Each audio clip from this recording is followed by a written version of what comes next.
Shalom, Moreh Drake from the Bridge to Israel here. We network with groups that provide aid and benevolence to the people of Israel.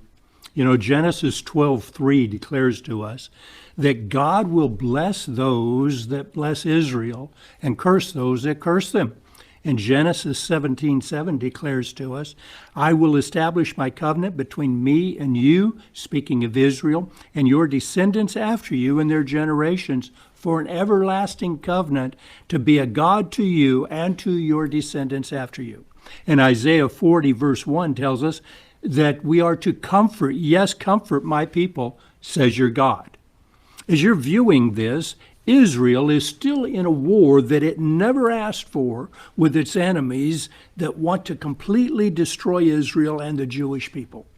On October 7th, 2023, Hamas in Gaza brutally invaded the sovereign country of Israel, sending thousands of rockets, terrorists who murdered, raped, burned, and destroyed homes of over 1,200 innocent people and kidnapped over 200 innocent hostages and took them back to Gaza.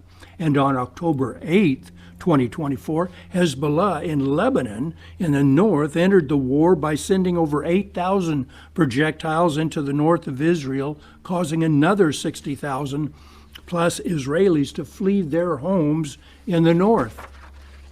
As this war has progressed, the God of Abraham and Isaac and Jacob has sent miracle after miracle to protect and to help Israel.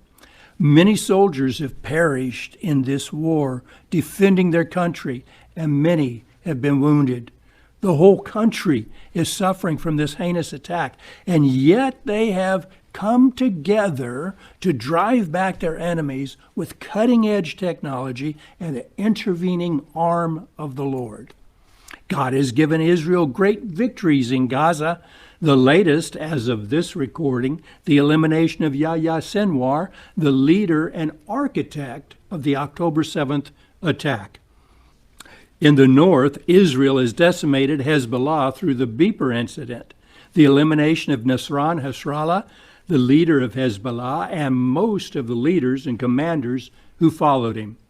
In the midst of all of this, we are hearing reports of many Israelis turning to God in prayer for the first time. Many are holding prayer services out on the battlefield and asking God to draw them closer, to protect them, to give them victory. We are hearing of miracle after miracle of protection, deliverance, and how His saving power has reached them. So, as we turn to praying for Israel, here are several prayer points.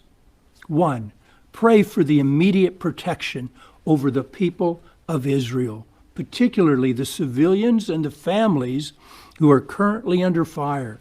Ask God to place His shield around them and spare them. 2, pray for divine intervention to stop the missiles and prevent further escalation from Iran and other hostile forces. 3, pray for wisdom and discernment for Israel's leaders and military commanders as they navigate these dangerous and unpredictable moments. Ask God to guide their decisions for their safety of their nation. 4, pray for supernatural peace amid the chaos and fear. Many are facing unimaginable stress and uncertainty. Ask God to calm their hearts and bring peace to those under threat. 5, pray for the soldiers and the emergency responders who are risking their lives to protect Israel. Pray for their strength. Pray for their protection and success in their efforts to defend their nation.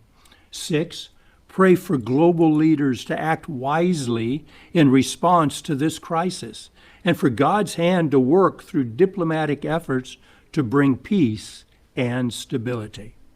And 7, pray for comfort and healing for those who have been wounded or have lost loved ones in this conflict. May God's presence be close to those who are suffering so much. In your daily prayer, please continue to pray for the peace of Jerusalem.